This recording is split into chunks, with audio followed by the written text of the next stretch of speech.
Assalamu alaikum wa rahmatullahi ta'ala wa barakatuh. Marhaban. Bienvenue dans cette nouvelle séance de ma lecture audio de l'ouvrage intitulé La sociologie de Erving Goffman, chapitre 6, La généalogie intellectuelle de Goffman. Pour Randall Collins, comme on l'a montré dans le premier chapitre, l'œuvre de Goffman est traversée par une ambivalence renvoyant à deux faces de sa personnalité. Le Goffman populaire qu'il appelle l'anthropologue héros, le Goffman érudit qui s'inscrit dans la grande tradition sociologique et plus largement dans la vie intellectuelle de la seconde moitié du XXe siècle. Ce chapitre vise à dévoiler cette seconde face. Autrement dit, il cherche à mieux connaître le Goffman érudit en s'interrogeant sur la généalogie intellectuelle de son œuvre. Les voies d'accès à la généalogie. Le moins qu'on puisse dire est que Goffman ne nous a pas facilité la tâche. D'abord parce qu'il a lu monstrueusement beaucoup dans tous les sens. En conséquence, il s'est inspiré d'auteurs très divers, que ce soit dans le champ de la sociologie, Durkheim et l'anthropologie sociale britannique, Weber, Parsons, Hugues, etc. Et la philosophie, Sartre, Husserl, etc. Ou encore de la psychologie, Mead, Freud, etc. Mais c'est surtout l'attitude qu'il adopte par rapport à ces emprunts qui rend malaisée la tâche du commentateur. En effet, Goffman cite peu ses sources, ou se limite à mentionner des emprunts mineurs, c'est bien que le nombre de citations de tel ou tel auteur est finalement peu indicatif de l'influence qu'il a pu exercer. Si Goffman ne s'explique pas spontanément sur ses sources, au moins pourrait-on s'attendre à ce qu'il le fasse lorsqu'il y est invité, ou lorsqu'il y est contraint. On pense ici à ces débats contradictoires auxquels participe généralement un scientifique, aux interviews qu'il accorde à des chercheurs qui se penchent sur son œuvre, aux réponses qu'il oppose aux critiques qui lui sont adressées, bref, à tous ces commentaires qu'il fournit généralement en marge de son œuvre, alors que les explications spontanées dont on a parlé ci-dessus en font partie intégrante. Cette deuxième voie se révèle, elle aussi très étroite. Goffman n'a accordé au cours de sa carrière qu'un très petit nombre d'interviews, dans lesquelles il se montre souvent réticent à répondre aux questions qui lui sont adressées. Il n'a répliqué qu'à un seul des nombreux commentaires ou recensions critiques qui portaient sur ses ouvrages. Nous devrons donc faire appel à une troisième méthode, emprunter une troisième voie qui consiste à étudier les similitudes et donc les parentés entre d'un côté les œuvres qui ont pu inspirer Goffman et de l'autre ses propres travaux.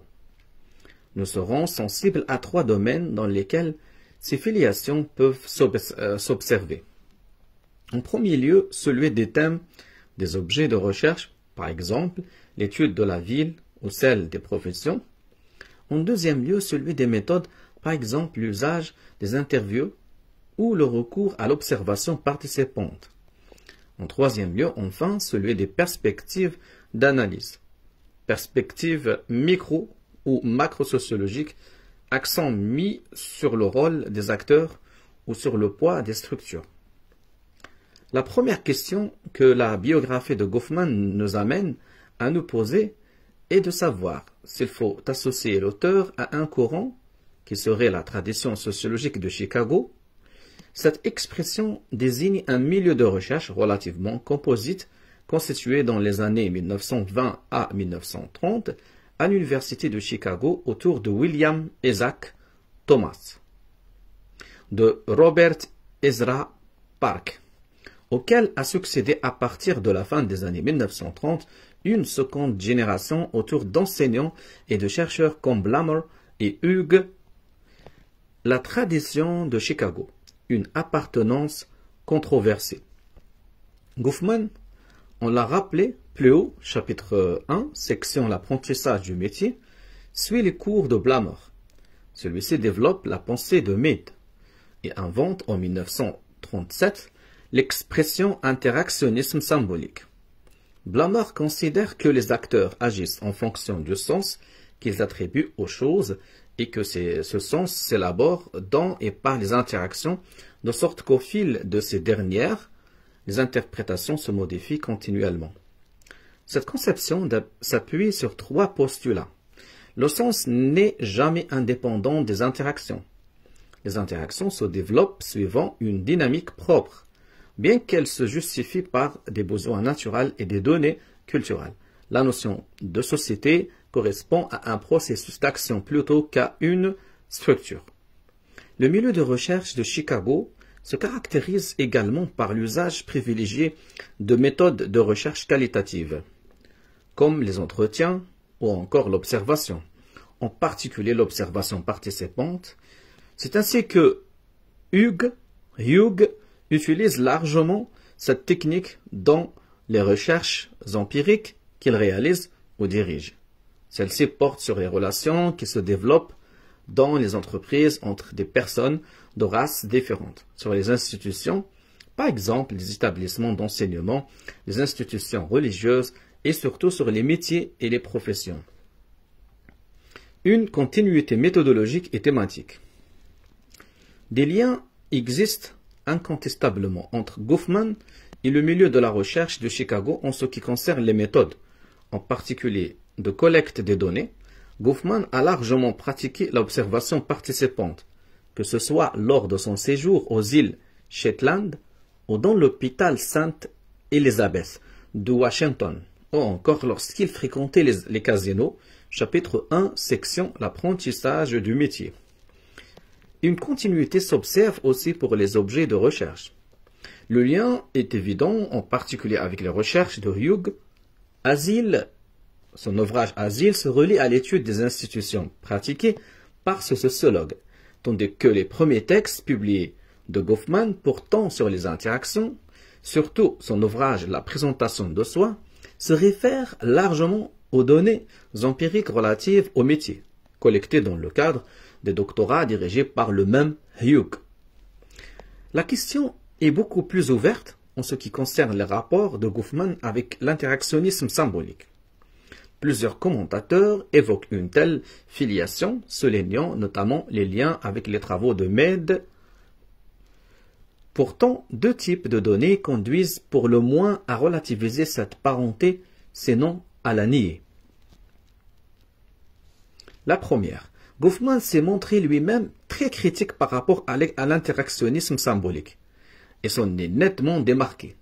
La deuxième, les tenants de l'interactionnisme symbolique eux-mêmes ont vivement critiqué les positions de Goffman sur plusieurs points importants, marquant ainsi à leur manière la distance qui sépare celui-ci du courant de recherche dont il s'estimait les garants. C'est dans l'interview que Goffman accorde à Jeff Verhoeven qu'il explique le plus clairement ses positions par rapport à l'interactionnisme symbolique.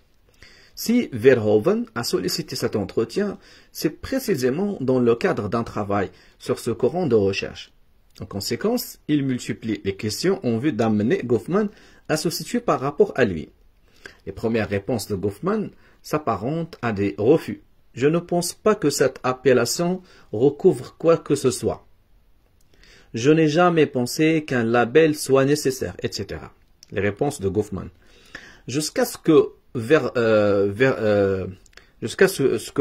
Verhoeven lui demande d'indiquer quel est, selon lui, le point le plus faible de l'interactionnisme symbolique, disons, de la perspective de Blammer. Goffman énonce alors beaucoup plus clairement sa position. S'il admet que cette perspective de recherche peut permettre d'avoir un regard critique par rapport à d'autres approches sociologiques, il considère aussi qu'elle est sans arrêt pour le travail d'analyse sociologique en tant que tel, dans la mesure où elle ne permet pas de dégager l'organisation ou encore la structure que présentent les phénomènes sociaux. Les points faibles de l'interactionnisme symbolique selon Goffman. L'interactionnisme symbolique constitue un bon correctif par rapport aux excès de l'école quantitative.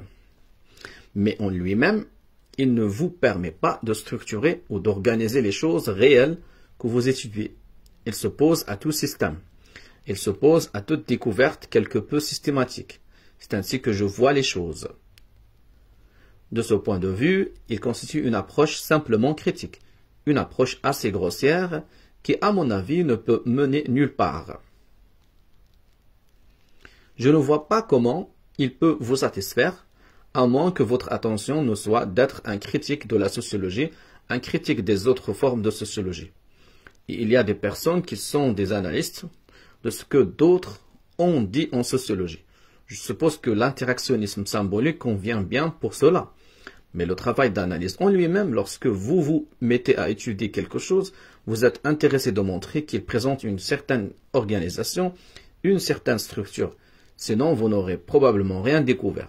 La thèse de l'interactionnisme symbolique est probablement qu'il n'y a pas de modèle, ou plutôt que les modèles émergent par le fait que les personnes se considèrent mutuellement, se situent les unes par rapport aux autres.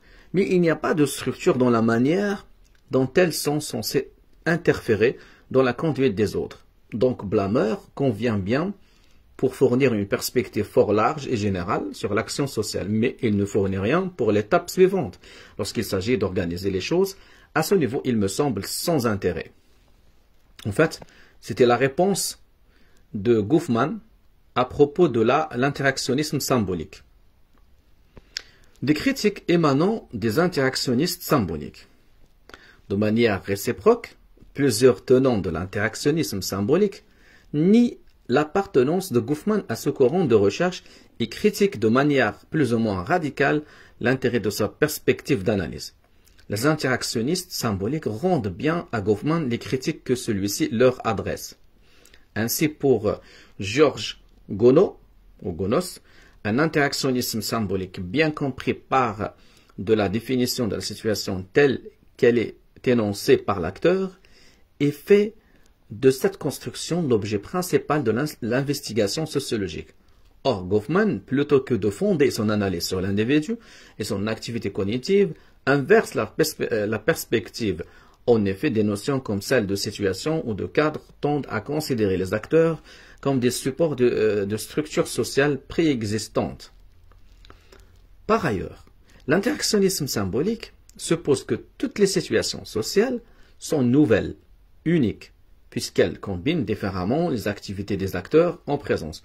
Or, Goffman, à l'opposé, cherche à abstraire, à partir de la vie quotidienne, un nombre illimité de formes dans lesquelles la vie de tous les jours s'inscrit et qui ne sont d'ailleurs généralement pas repérables par les acteurs eux-mêmes. La perspective d'analyse de Goffman se situe donc en fait aux antipodes des postulats fondamentaux de l'interactionnisme symbolique. Il se rattacherait plutôt à une sociologie formelle qui s'inscrit dans une perspective structuraliste. Gonos, 1977. D'autres tenants en vue de l'interactionnisme symbolique s'accordent sur ce diagnostic d'un Goffman structuraliste, plutôt qu'interactionniste symbolique.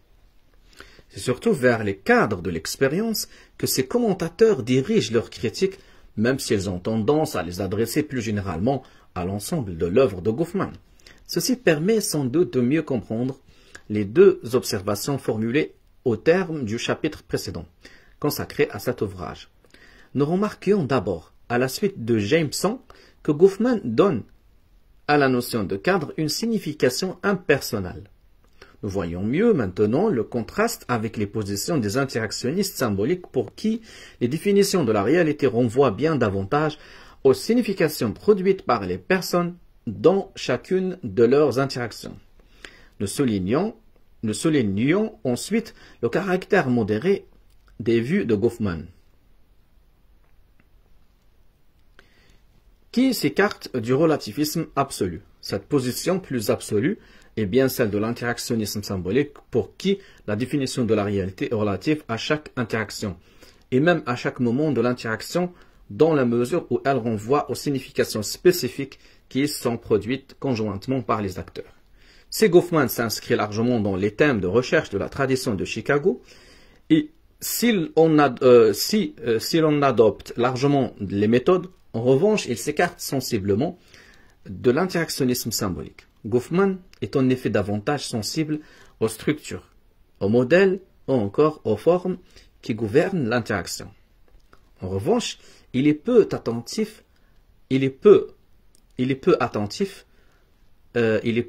à la construction de l'interaction et à la définition de la situation telle qu'elle résulte des acteurs eux-mêmes. La sociologie formelle de Simmel. Plusieurs commentateurs se sont penchés sur les relations de parenté qui lient Goffman au sociologue allemand Georg Simmel.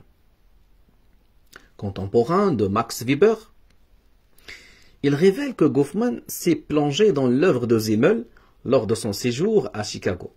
À l'époque, cette œuvre est largement traduite en anglais et elle constitue une des références importantes dans le milieu intellectuel de cette université. Goffman se réfère une douzaine de fois à Simmel dans son œuvre publiée, le même nombre de citations que pour Durkheim. Une affinité de perspective. Ces mêmes commentateurs soulignent combien le projet intellectuel de Goffman, repérer les formes d'organisation, les structures de la vie sociale, se trouve en affinité avec celui de Simmel, qui consiste à élaborer ce qu'il appelle une sociologie formelle. Georg Simmel établit en effet une distinction entre, une part, ce qu'il appelle la matière, ou le contenu de la vie sociale, et de l'autre, la forme, ou le contenant. Il est frappé par le caractère éminemment divers et variable des contenus des faits sociaux, qui sont constitués par ce qu'il appelle des actions réciproques, et en particulier par la variété des sentiments, des états d'âme des individus qui s'y engagent. Il se fixe comme projet, explique Vandenberg, d'extraire systématiquement les formes d'association de leur contenu, c'est-à-dire les matériaux vivants qui remplissent les formes des motivations psychiques qui les propulsent et qui, strictement parlant, ne sont pas eux-mêmes sociaux, du moins c'est ce que Simmel affirme. Vandenberg 2003. Ces formes sont par exemple la division du travail, la coopération et la compétition, la supériorité et la subordination, l'imitation, etc. Elles concernent tout autant, précise Michel de Coster, le cadre des actions réciproques, comme la famille, l'entreprise, le voyage, etc., que ces actions elles-mêmes en tant qu'elles les génèrent. Il est significatif que tant Goffman que Simmel évoquent ce projet de repérage et de classement des formes en se référant au travail que le grammairien ou le linguiste opère par rapport au langage. Il n'est pas fortuit, observe encore Smith, que tant Simmel que Goffman accordent une priorité à l'analyse des formes très microsociologiques et de ce fait apparemment insignifiantes de la vie sociale. Simmel observe que souvent on associe le terme société aux structures sociales permanentes que sont l'État, la famille, etc. Pourtant, note l'auteur, il faut reconnaître toute l'importance des phénomènes sociaux moins apparents et notamment de ces interactions qu'il qualifie de microscopiques qui peuvent apparaître négligeables mais qui constituent pourtant les atomes de la société. Il rend compte de la dureté et de l'élasticité des couleurs et de la consistance de la vie sociale qui la rendent si saisissante et si mystérieuse. Cité par Smith, 1989. Il est significatif que Goffman se réfère explicitement à ces propos de Simmel dans l'introduction de sa thèse de doctorat pour justifier précisément l'intérêt qu'il porte aux analyses microsociologique qu'il y développera. Vandenberg peut ainsi affirmer que de tout ce que Simmel a influencé, Erving Goffman est sans doute le sociologue le plus simmelien, d'après Vandenberg. Goffman se sépare toutefois de George Simmel en ce qui concerne le lien qu'il convient d'établir entre ces phénomènes macrosociaux et les structures plus macrosociales. Goffman se sépare toutefois de George Simmel en ce qui concerne le lien qu'il convient d'établir entre ces phénomènes microsociaux et les structures plus macrosociales. De son côté, Simmel s'attache à montrer que les formes de socialisation se cristallisent dans les grandes structures comme l'État, les syndicats, les classes sociales, tandis que Goffman s'intéresse peu au niveau macrosocial et refuse de considérer que les structures sociales plus larges résultent de l'agrégation d'interactions individuelles. Il parle de couplage flou entre les niveaux micro et macro. Chapitre 7, section Interaction et ordre social. Une méthode naturaliste. S'il y a une continuité entre la tradition de Chicago et les méthodes utilisées par Goffman pour collecter ces données, on peut relever maintenant que ces méthodes de traitement se situent dans la ligne de la tradition de Chicago et aussi de la sociologie simmelienne. Ces méthodes ont fait l'objet de critiques répétées, souvent très vives. Ainsi, on a reproché à Goffman de faire preuve d'arbitraire dans le choix de ses outils d'analyse. Telle notion ou telle métaphore est à peine définie, puis immédiatement mise en œuvre dans tel ouvrage ou article. Elle est abandonnée dans les productions suivantes, sans explication aucune. Les données se limitent à illustrer les notions avancées et ne contribuent en rien à vérifier ou à affirmer des hypothèses de recherche. Tous les commentateurs qui se sont intéressés au volet méthodologique de l'œuvre de Goffman n'adhèrent pas à ces critiques. Ils admettent certes que ces choix en matière de méthode sont atypiques au regard des canons standards, mais ils pensent aussi qu'on peut mieux les comprendre et parfois les justifier si on les met en rapport avec le projet intellectuel de l'auteur, tel qu'il est précisément inspiré par la tradition de Chicago et la sociologie de Simmel. Ainsi, Smith montre bien que l'intention de Goffman, qu'il situe dans le prolongement de la sociologie formelle de Simmel, ne consiste pas à formuler des hypothèses telles qu'on les entend classiquement en sociologie. Ce qu'il cherche à faire se situe en quelque sorte en deçà de cet objectif. En effet, Goffman tente plutôt de repérer l'existence de certains phénomènes et de les désigner par des termes comme interaction, face, stigmate.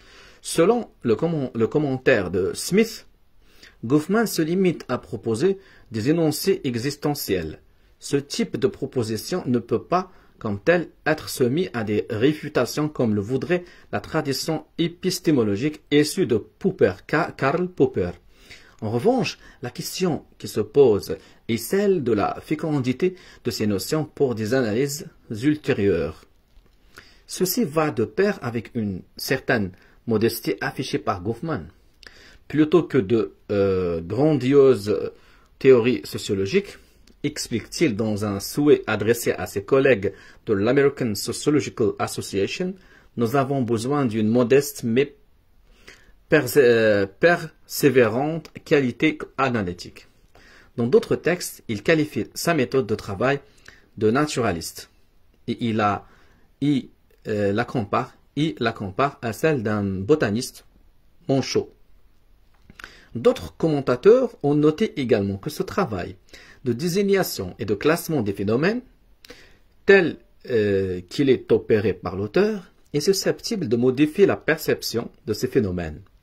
Plus précisément, le fait d'appréhender sous un même vocable des phénomènes par ailleurs différents, d'appeler institution totale aussi bien un asile qu'un monastère, de considérer comme étant des stigmates aussi bien un bec de lièvre que le fait d'avoir fait de la prison, permet de rendre saillants des aspects de la réalité qui étaient au départ moins perceptibles et au contraire à mettre à l'arrière-plan d'autres aspects qui retenaient davantage l'attention. C'est le cas en particulier quand la notion utilisée donne lieu à des applications incongrues, selon le terme introduit par Burke, c'est-à-dire quand elle est appliquée à des phénomènes pour lesquels elle n'est pas à première vue adaptée. Dans la même direction, Howard Baker remarque que Goffman appréhende volontiers sous un même concept des phénomènes qui suscitent généralement des jugements moraux contrastés. Ainsi, Goffman désigne sous le vocable d'institution totale à la fois des réalités habituellement perçues négativement comme les camps de concentration, les prisons, et d'autres qui peuvent être perçues de manière plus neutre ou positive comme les paquebots naviguant en haute mer ou les monastères religieux. Ceci produit chez le lecteur une forme de confusion morale, estime Howard Baker. Nous parlerions plutôt de suspension du jugement moral. Suspension du jugement moral, qui selon lui permet une meilleure compréhension des phénomènes. Baker, 2001. Travailler comme un botaniste manchot. Je suis impatient de pouvoir, bien sûr ici c'est une citation de Erving Goffman. Je suis impatient de pouvoir formuler quelques distinctions théoriques, rien qui est l'ambition d'une théorie, qui montre que nous arrivons à découvrir des variables élémentaires qui simplifient et mettent de l'ordre, en délimitant des classes d'individus partageant certaines propriétés communes. L'idée que je poursuis est de suivre un concept ou un petit nombre de concepts là où il peut me conduire. On arrive sans doute ainsi à rien prouver, seulement à ranger, mais je pense que dans beaucoup de domaines du comportement humain, c'est précisément là que nous nous situons. Un simple classement bien pesé, bien travaillé, pour qu'il corresponde correctement aux observations et ce que nous pouvons faire de mieux actuellement. Tenter de s'aligner sur les formes respectables des sciences qui ont acquis de la maturité, ce n'est souvent que de la rhétorique. Dans l'ensemble, je crois qu'on n'en est pas là, et j'ose penser qu'il n'y a pas de honte pour un naturaliste du social à accepter ses limites et à se mettre à travailler comme un botaniste manchot. Donc c'était la citation de Goffman, Erving Goffman, citée par Strong dans son ouvrage en 1983. Rituel et moralité chez Durkheim. On a vu plus haut, chapitre 1, section l'apprentissage du métier, que Goffman a été mis en contact avec la tradition durkheimienne dès ses études à Toronto, où il fut notamment impressionné par Charles William Norton, un anthropologue formé par Radcliffe Brown. Plus tard à Chicago, il sera chercheur assistant de Lloyd Warner. Un autre anthropologue et sociologue s'inscrivant dans la tradition durkheimienne, et il travaillera avec lui sur les rites à l'œuvre dans les comportements des différentes classes sociales. Si les citations du Durkheim ne sont pas légion dans l'œuvre de Goffman, elles indiquent cependant des emprunts importants. De ce fait, l'étude de la filiation entre Durkheim et Goffman se révèle plus aisée que ne l'est par exemple la parenté avec George Simmel. D'autant que nous ne sommes pas seuls à faire l'exercice. Randall Collins, notamment, a étudié de près ces continuités. Se penchant en particulier sur les premiers ouvrages de Goffman, il remarque que s'il s'appuie sur le matériel microsociologique des chercheurs de Chicago, il en propose une interprétation fortement marquée par la théorie de Durkheim. Randall Collins, 1980. Cette filiation durkheimienne nous était déjà apparue précédemment, notamment au chapitre 3 et 4. On reviendra ici sur deux de ces facettes. La première concerne les rites et la sacralité de l'individu. La seconde porte sur la dimension morale de la vie en société. C'est au cœur de l'approche durkheimienne, estime Randall Collins, que de considérer les comportements individuels au travers des lunettes du rituel et de sa fonction de maintien du groupe. Goffman s'inscrit bien dans cette perspective. Ceci suppose qu'il donne à la notion de rituel une signification assez large, couvrant non seulement les rites formellement reconnus comme tels, mais aussi ceux que Collins appelle implicites ou encore naturels, en particulier ceux qui sont à l'œuvre dans les rencontres face à face. Les sociétés, pour se maintenir comme telles, déclare Goffman, doivent mobiliser leurs membres pour en faire des participants de rencontres autocontrôlées. Le rituel est un des moyens d'entraîner l'individu dans ce but. On lui apprend à être attentif, à s'attacher à son moi et à l'expression de ce moi à travers la face qu'il garde, à faire montre de fierté, d'honneur et de dignité, à avoir de la considération, du tact et une certaine assurance. Néanmoins, comme le montre Keck 2012, Goffman opère un déplacement majeur de la notion de rite en situant celui-ci au cœur de la vie quotidienne. Chez Durkheim, au contraire, l'affirmation du sacré suppose un lieu, le temple, et un temps, la cérémonie, extraordinaire, c'est-à-dire en opposition fondamentale avec le profane. Goffman reprend également à Durkheim l'idée que le rite atteint aussi l'individu, qu'il en fait une chose sacrée. Durkheim a montré, rappelle Goffman, que dans les religions primitives, l'individu porte en lui une parcelle de cette force anonyme et impersonnelle, la mana, que l'on peut rattacher au sacré. Il en résulte que, du point de vue de Durkheim, les rites religieux concernent aussi l'individu. Il en est de même, estime Goffman, dans la société moderne, où de multiples rites, voire chapitre 3 sur l'amour propre, la considération et leurs équivalents, la tenue et la différence. Estime Goffman, dans la société moderne, où de multiples rites constituent autant de petites cérémonies au travers desquelles se confirme le caractère sacré de l'individu. Une autre composante composante majeure de l'approche durkheimienne est, rappelle Collins, cette idée que la réalité sociale est fondamentalement une réalité morale. La société tient ensemble par les sentiments du bien et du mal, par les émotions qui portent certaines personnes à poser certains actes et qui leur donnent cette aversion vertueuse par rapport à d'autres. Ce thème, remarque encore Collins, est étroitement lié chez Durkheim à celui de rituel, puisque les rites impliquent le partage de perceptions et d'émotions intenses. Ils impliquent donc aussi à ce titre une forte pression sociale. L'individu est un dieu.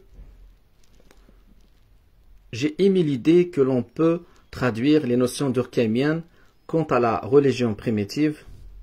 C'est un passage de Goffman. J'ai émis l'idée que l'on peut traduire les notions durkheimiennes quant à la religion primitive en ces concepts que sont la différence et la tenue, qui nous aident à saisir certains aspects de la vie séculière urbaine. Il s'ensuit qu'en un sens, ce monde profane n'est pas aussi irreligieux qu'il y paraît. Bien des dieux ont été mis au rencard, mais l'individu demeure obstinément diété d'une importance considérable. Il avance avec une certaine dignité et reçoit un grand nombre de menues offrandes. Si l'individu est un dieu, c'est viable, c'est peut-être parce qu'il peut réellement comprendre l'importance cérémonielle du traitement qu'on lui manifeste et qu'il peut répondre activement de lui-même à ce qu'on lui offre. Point besoin d'intermédiaire entre de tels dieux, chacun d'eux sait être son propre prêtre. Le rituel est ainsi, pour Durkheim, le mécanisme par excellence où se construit et se renforce la conscience morale des individus. Pour Goffman, également, la vie sociale repose sur les comportements moraux des individus, beaucoup plus. Remarque Collins que sur leur activité cognitive, comme le voudrait l'interactionnisme symbolique, qui met l'accent sur les interprétations au travers desquelles les individus définissent les situations sociales. Toutefois, prenons ici distance avec l'héritage durkheimien, Goffman ne postule pas que les impératifs moraux sont nécessairement intériorisés par les acteurs. Ce qui compte pour eux, c'est bien plus de donner l'impression qu'ils agissent en conformité avec les multiples standards moraux qui leur sont imposés. Randall Collins, 1980. Au terme de cette enquête, il apparaît que l'œuvre de Goffman se situe à l'entrecroisement d'influences diverses. Encore n'est-ce là qu'une première approche des continuités que relie Goffman au courant sociologique du XXe siècle.